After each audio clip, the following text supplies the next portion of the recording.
एक बार बोलिए हालेलुया। आमेन आमेन। हमें उत्साहित होने के लिए बोला गया है, निरुत्साहित होने के लिए बोला गया है। हम सब अपनी सहूलत और समझौते के अनुसार चलते हैं। कौन मेरे साथ सहमत नहीं है? Each one of us come go according to our convenience and compromise. लेकिन जो पहुंच चुके हैं उनको परमेश्वर की आत्मा के अगुवाई में यहां लाया गया है।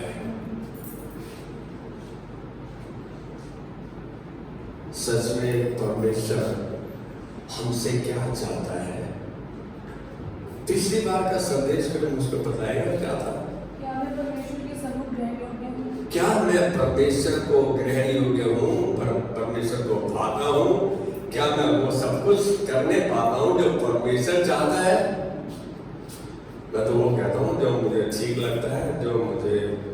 क्या हम अपने परिवार में सबसे प्यार करते हैं? जब तक वो मेरी बात मानते हैं मैं उनकी बात मानते, तो जब वो नहीं मानते तो मैं उनकी बात नहीं मानता। आज एक बात हो, मुझे एक दिन बहुत बुरा लगा। मेरी तबीयत बहुत खराब थी और मीतू मेरे को डांट रही थी। मेरी आंखों में आंसू थे। मैं बोला बेटा डांट नहीं।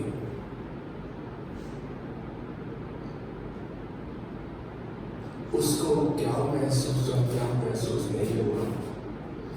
परमेश्वर ने मेरे को बोला तो इस परिस्थिति में धन्यवाद दे रहा है। ये बच्चे तेरे बारे में सोच रहे हैं, तेरा भला सोच रहे हैं। क्या हम ऐसा सोचते हैं? उसमें भी हमारे लिए परमेश्वर भलाई को उत्पन्न करते हैं। रोमियो 8:28 इस बात की पुष्टि करता है कि सब बातों में परमेश्वर मिलकर हमारे लिए भलाई को उत्पन्न करता है। किन के लिए? जो उससे प्यार करते हैं, जो उसकी आत्मा के अगुवाई में उसके द्वारा बुलाए गए हैं।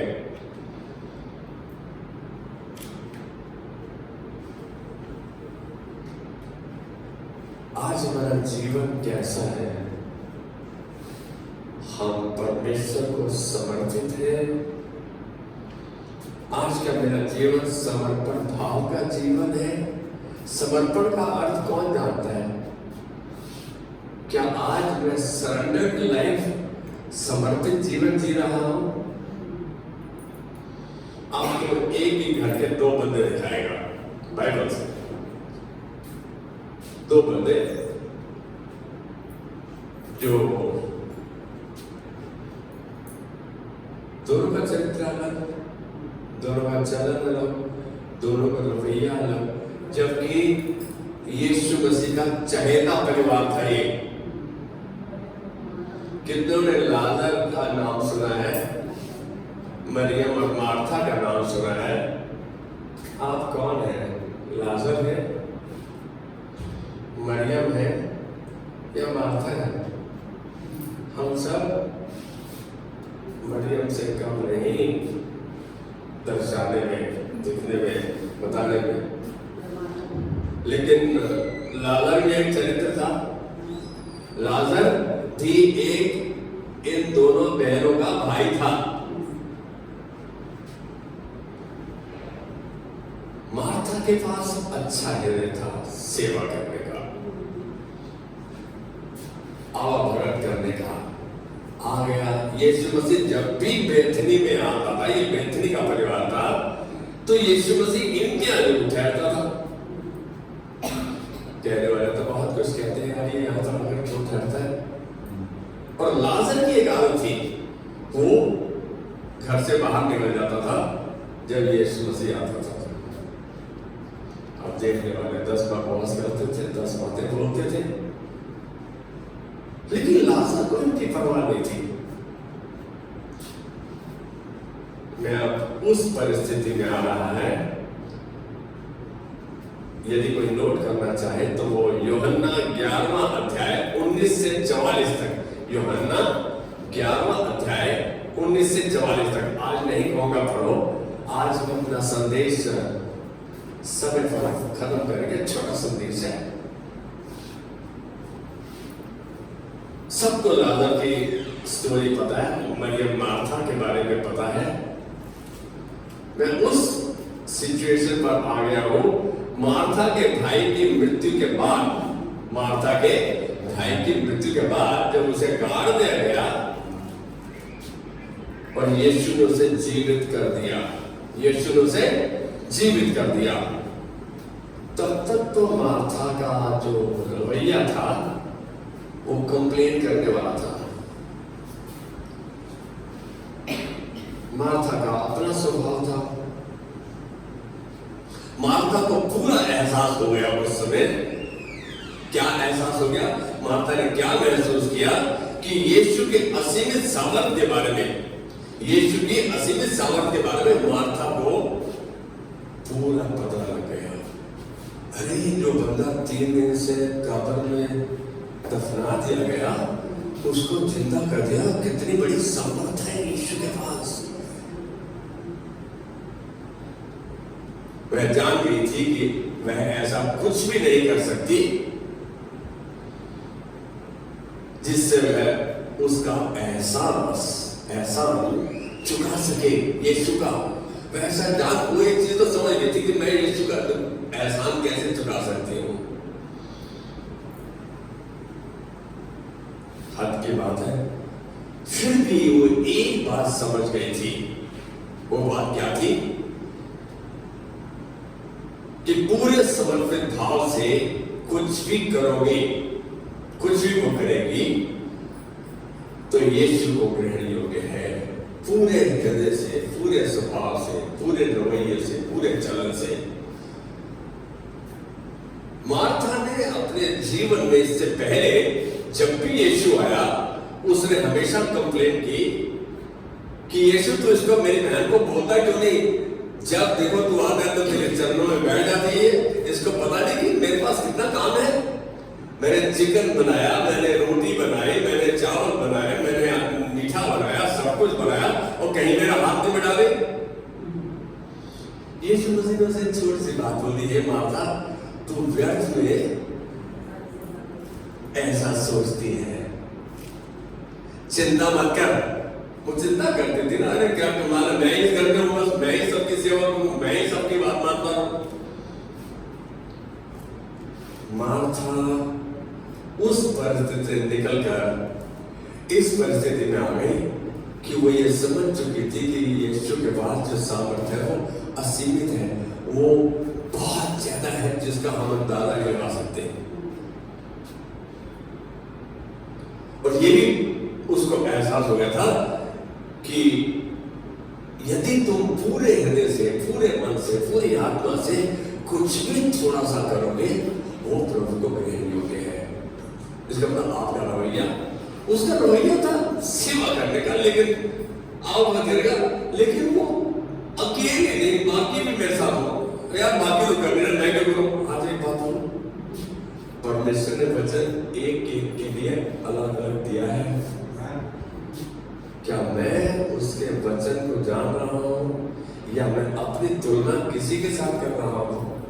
क्या मैं उसके वचन को पहचान रहा हूं? क्या मैं उसके वचन को समझ रहा हूं? क्या मैं उसके वचन पर चलने की कोशिश कर रहा हूं?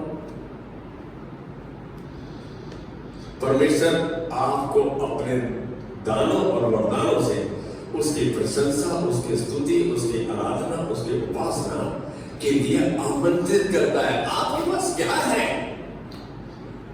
आपके पास परमेश्वर का वचन है, आपके पास उसकी आत्मा है। वो आपको इनवाइट कर रहा है, आमंत्रित कर रहा है कि आप उसकी स्तुति, आराधना, प्रशंसा, उपासना करो। आपको इनवाइट कर रहा है। तो हमारा फर्ज क्या है? हमें वो इनवाइट कर रहा है।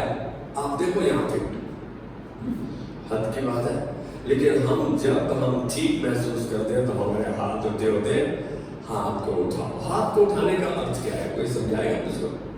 हाथ उठाते हैं तो इसका अर्थ क्या है?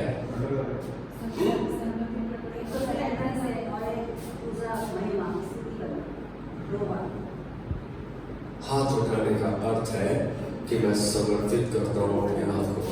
आपने एक सेना के सामने दूसरी सेना हथियार डाल देती तो अपने हाथ उठा के खड़े रहती है कि हम इस समय हम कुछ नहीं, जीरो है, हम अपने आप को तुम्हारे हवाले करते हैं। परमेश्वर ये चाहता है कि हम अपने आप को संपूर्ण रूप से उसके हवाले कर दें।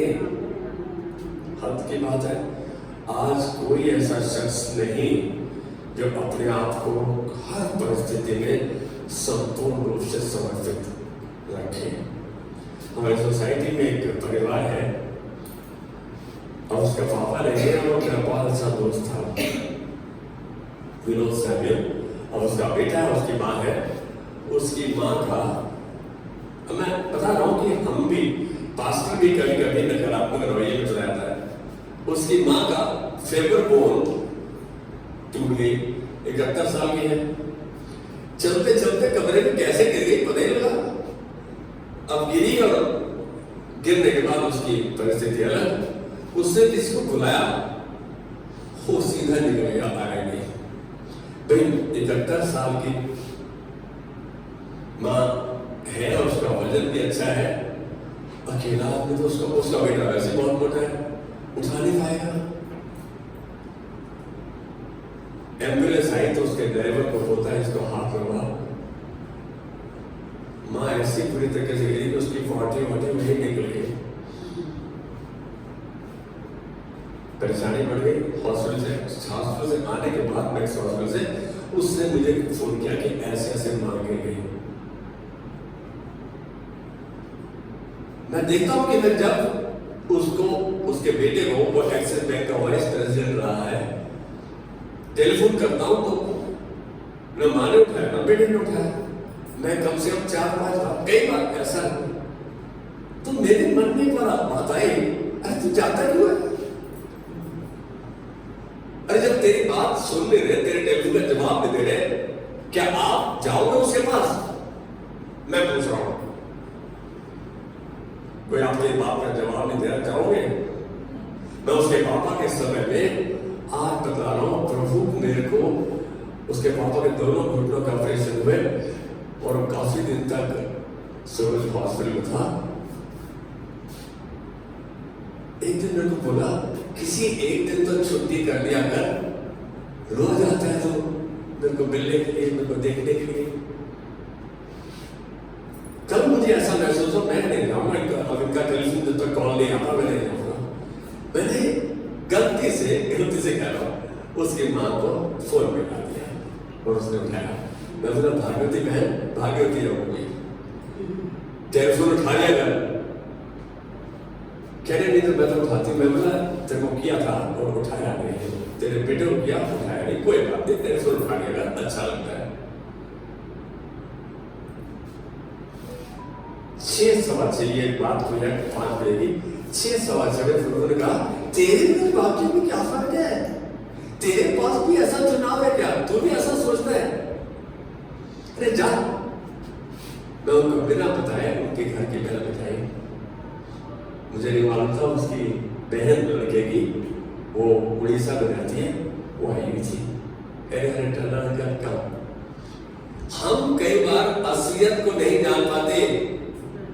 उस लड़के की तबीयत ढीली थी, वो दूसरे कमरे में लेटा हुआ था, हो सकता है नींद भी लग गई। मैं उनके घर गया, बोले नहीं चाय बनाते, चाय नहीं पिएगा, मना कर दिया। मेरे मन में तो हल्का सा रंजिश थी, लेकिन थोड़ी देर में उनके लिए उस बेटे को मैंने उसको बोला, शालू बेटा अपने भाई को बुला। उसके लिए हाथ रख के प्रार्थना की। परमेश्वर ने बोला, तेरा रवैया सबसे अलग होना चाहिए। कोई तेरे को मान रहा है नहीं मान रहा, ये तेरी सोच क्यों ऐसी है? हमारी तो विवाद का जवाब नहीं देना तो हम कहते हैं, अरे मैं पागल। सच बात तो यही है, हम तो जैसे को तैसे वही कर रहे हैं। हम तो फटाफट कंप्लेंट शुरू कर देते हैं। 99.9% मेरी कोशिश होती है कि यदि मैं जाकर उनसे बात करूं, उनके लिए प्रार्थना करूं, इसी मकसद से प्रभु ने मुझे चुना है। कल जब उनके पास से होकर वापस आ गया तो मीतू की तबीयत ढीली थी, उसको मालूम नहीं पड़ा। मैं घर पहुंचा तो थोड़ी कहाँ चले गए थे, क्या गया था, कोई जवाब नहीं दिया उसने। आप यदि परमेश्वर के प्रति संपूर्ण रूप से समर्पित हैं, आप छोटा सा काम भी करते हैं, उसको फूसे भी जाते हैं, उसके सर पे हाथ रखते हैं, प्रार्थना करते हैं, परमेश्वर को ग्रहण योग्य है। ये चीज मार्था ने महसूस कर लिया जब लाजर जिंदा हो गया। यदि आप जो दान और वरदान परमेश्वर ने दिए हैं उसका इस्तेमाल अपनी इज्जत के लिए, अपनी प्रेस्टीज के लिए, अपनी महिमा के लिए, अपनी बढ़ोतरी के लिए उसको जरिया बना लेते हैं, मार्था की तरह। मार्था चाहते थे मेरे को अपलॉडेज किया जाए, इसको मरीज को डांट डालेगा। यदि आप मार्था की तरह अपनी इज्जत चाहते हैं, अपनी प्रेस्टीज चाहते हैं, अपने एम को ऊपर रखना चाहते हैं, ऐसा करना बंद कर दो। मैं कह रहा हूं परमेश्वर से मदद मांगो, प्रभु मेरी मदद कर। कोई कैसा भी महसूस करता है, मैं उसके पास यदि पहुंच सकता हूं तो जरूर पहुंचू, क्योंकि तू मेरे को लेके चल रहा है। आप यदि किसको देखने जाते हैं, मिलने जाते हैं, तो आप परमेश्वर की अगुवाई में चल रहे हैं। यदि आप मेरी इज्जत नहीं, मेरी बात नहीं माने, यदि आप ऐसा करते हैं तो आप कड़वाहट, जलन, ईर्ष्या, वैर आपके जीवन का हिस्सा बन जाता है।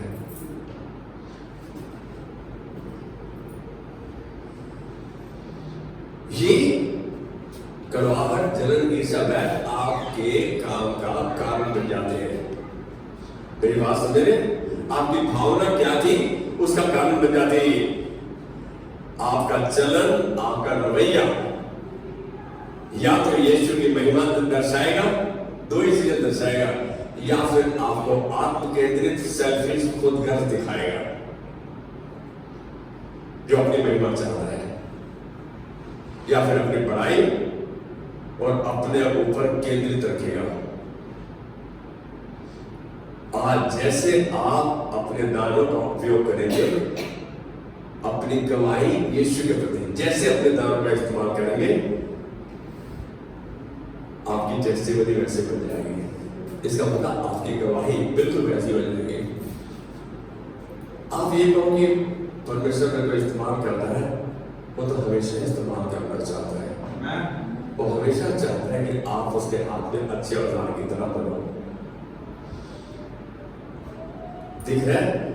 दो चीजें हैं, या तो आप जब परमेश्वर की इच्छा पूरी कर रहे हो तो आप उस प्यार के साथ सेवकाई भी करोगे, या फिर आप चुनोगे काम या स्तुति आराधना।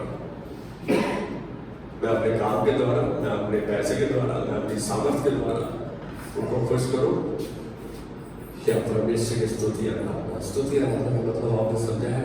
आपने कई जन को देखा है, बड़ी प्रार्थना करते हैं, बोला मैं कुछ करता तो है नहीं, प्रार्थना है। आज एक बात बोलूं, प्रार्थना करने के लिए आपको बोध चाहिए, आपको हृदय चाहिए, आपको दूसरे के प्रति मन चाहिए कि मैं उनके लिए प्रार्थना करूं। परमेश्वर ने मेरे को इसलिए चुना है कि मैं दूसरे के लिए प्रार्थना करूं। परमेश्वर यदि ऐसा नहीं होता तो नहीं बोलता मुझसे प्रार्थना कर, मैं तेरे सुनकर तुझे बड़ी बड़ी और कठिन बातें बताऊंगा जिनको तू नहीं समझता। यदि कोई परिस्थिति आपसे नहीं सुधर रही तो आप प्रार्थना करो, प्रभु मुझे बोझ दे, मेरी मदद कर कि मैं इन जन के लिए प्रार्थना करने पाऊं। और आप प्रार्थना करते हुए आनंदित हो जाते हैं और परमेश्वर आपका हाथ पकड़ के लेके जाता है। तब होता है मैंने प्रार्थना किया, परमेश्वर मेरी सुन ली। दुनिया का सबसे अमीर व्यक्ति था दाऊद अपने टाइम का, उसका बेटा सुलेमान, जिसको परमेश्वर ने कहा कि इतनी धन संपत्ति दी तेरे को दे रहा हूं जितनी ना तो इसको दिया ना इसको दूंगा। ये दाऊद के लिए वचन था परमेश्वर का। आप क्या चुनेंगे? काम चुनेंगे या उसकी स्तुति आराधना चुनेंगे? उपासना चुनेंगे? प्रार्थना चुनेंगे? ये बात मैं कहूंगा कि लूका 10 का 39 पे पढ़े तो अच्छा लगेगा। लूका 10 का 39। लूका 10 का 39। अपने बाइबल खोल के रख लो कोई बात नहीं। हाँ Yes. और देख, एक दुष्ट आत्मा उसे पकड़ती है।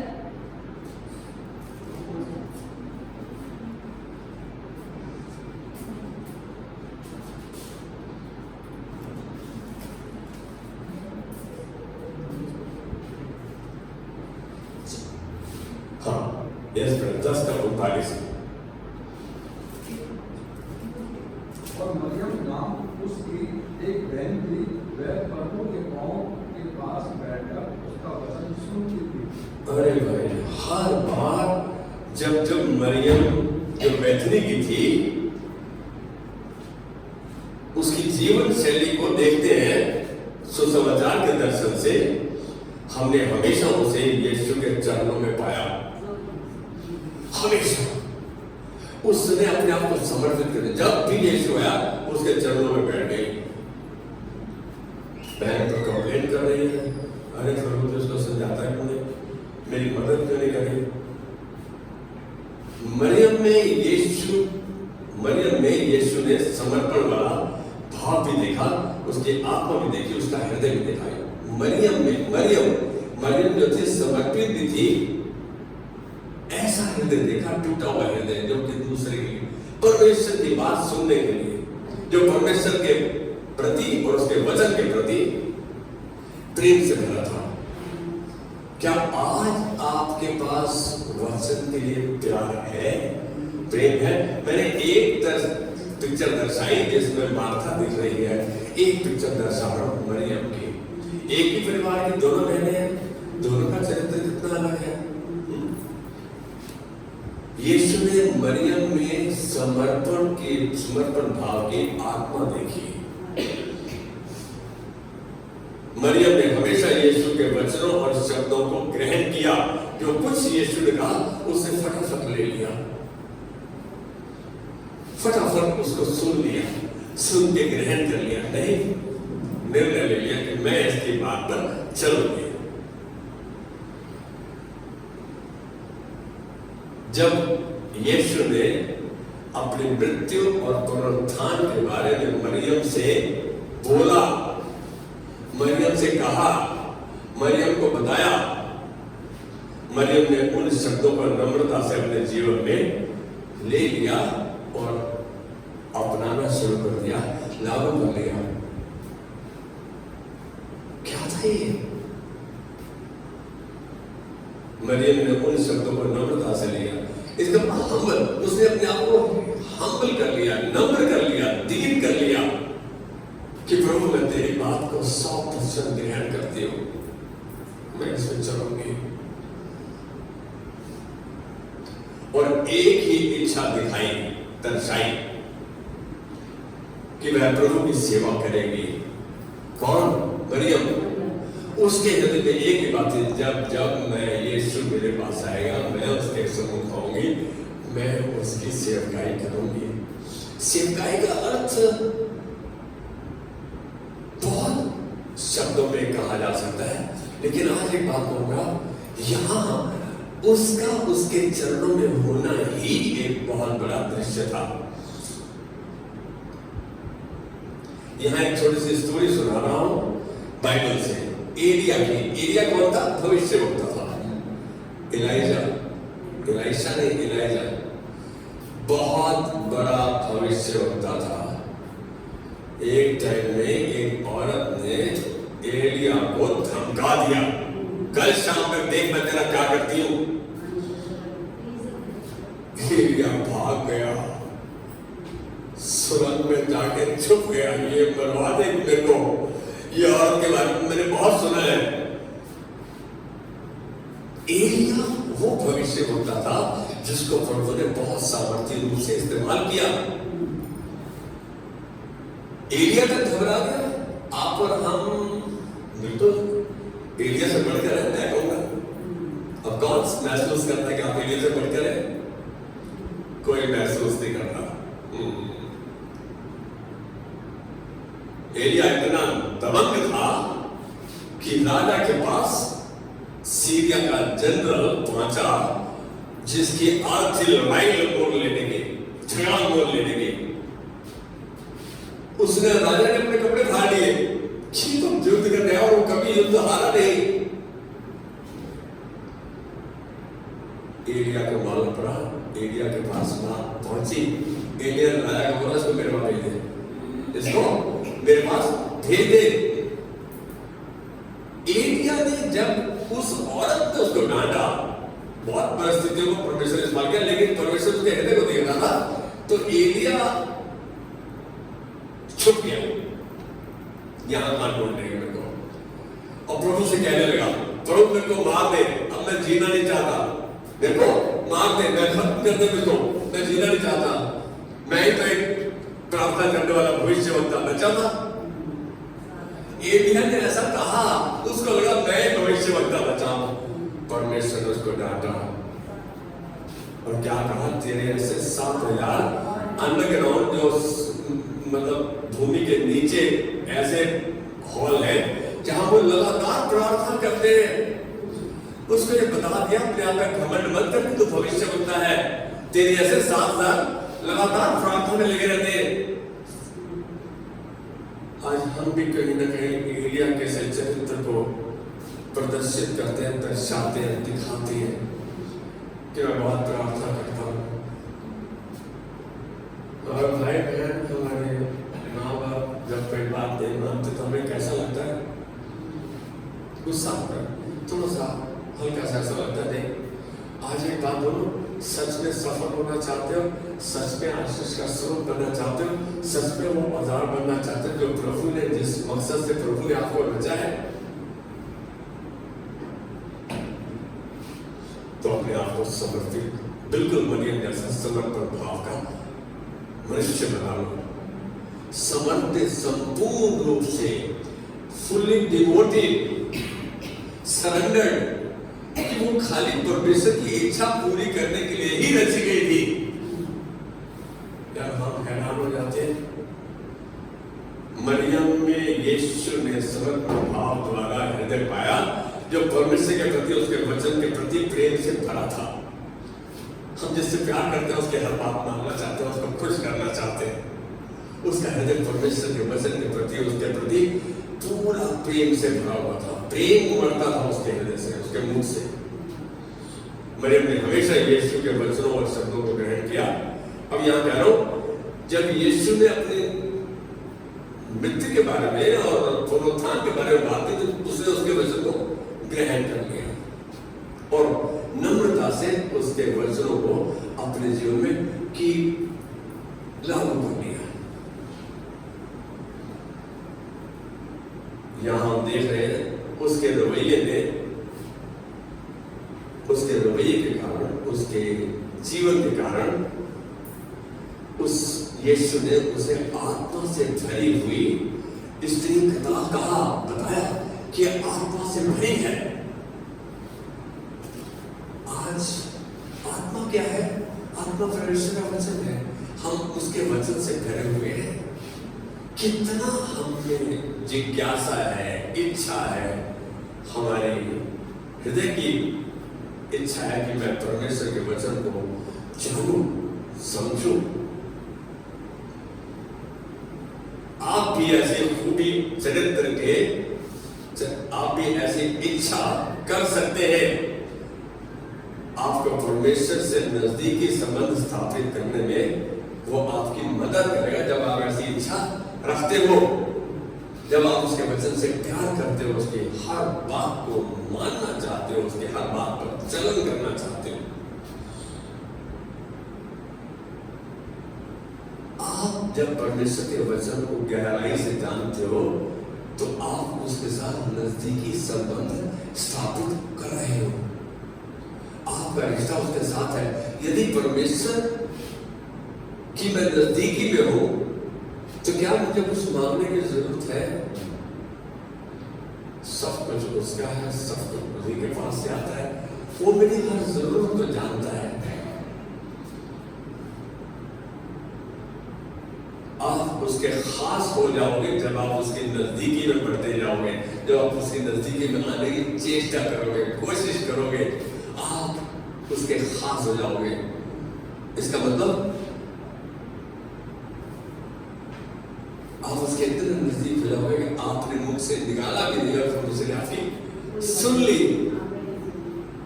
ये करना चाहता है परमेश्वर आपके लिए। मरियम का सा चरित्र आप भी इच्छा कर सकते हैं, परमेश्वर की मदद मांग सकते हैं।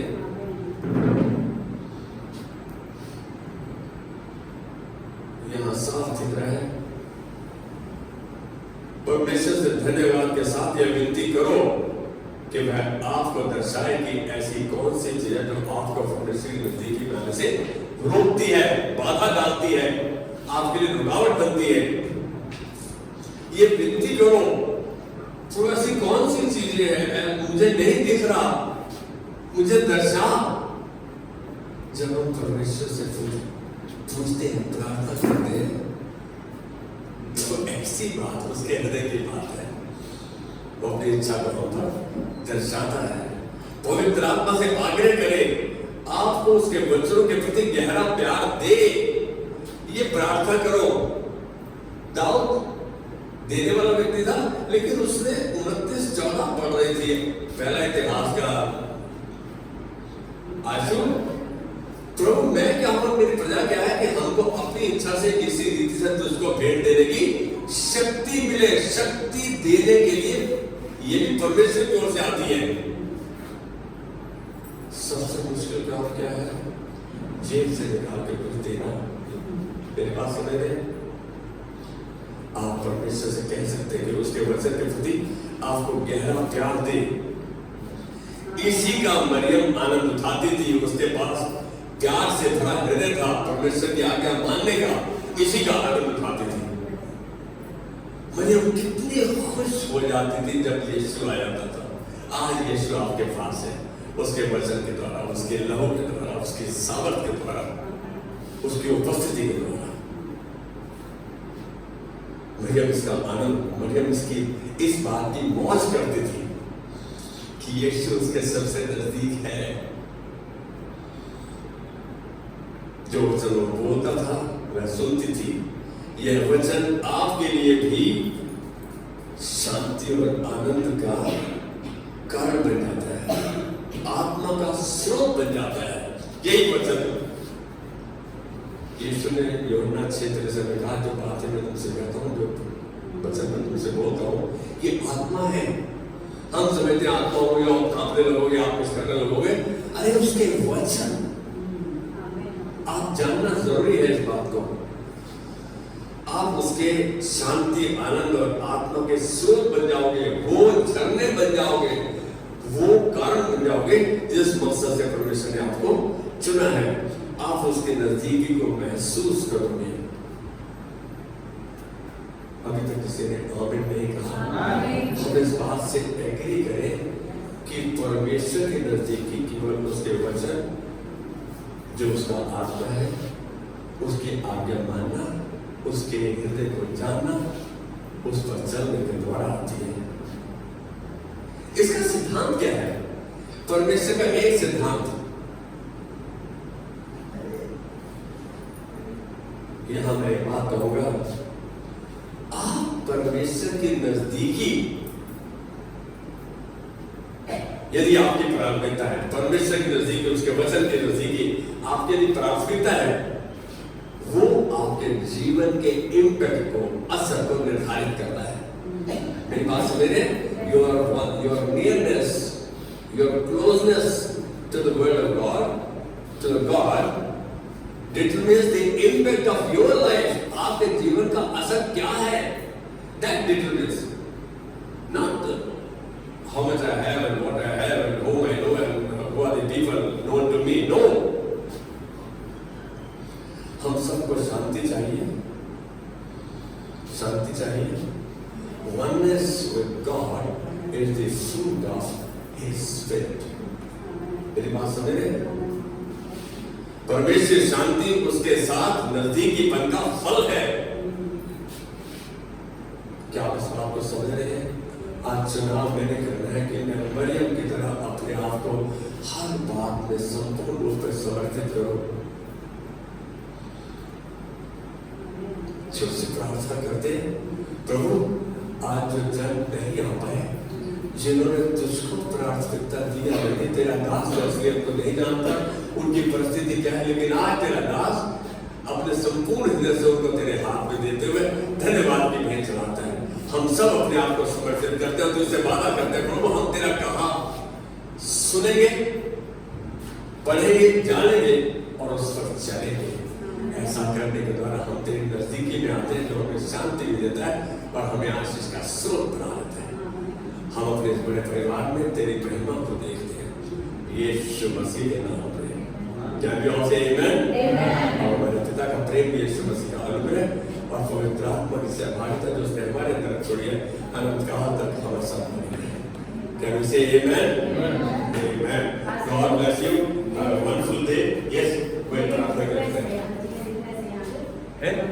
मेरी रिक्वेस्ट है आप सब लोगों से, क्योंकि हम परिवार चले, हम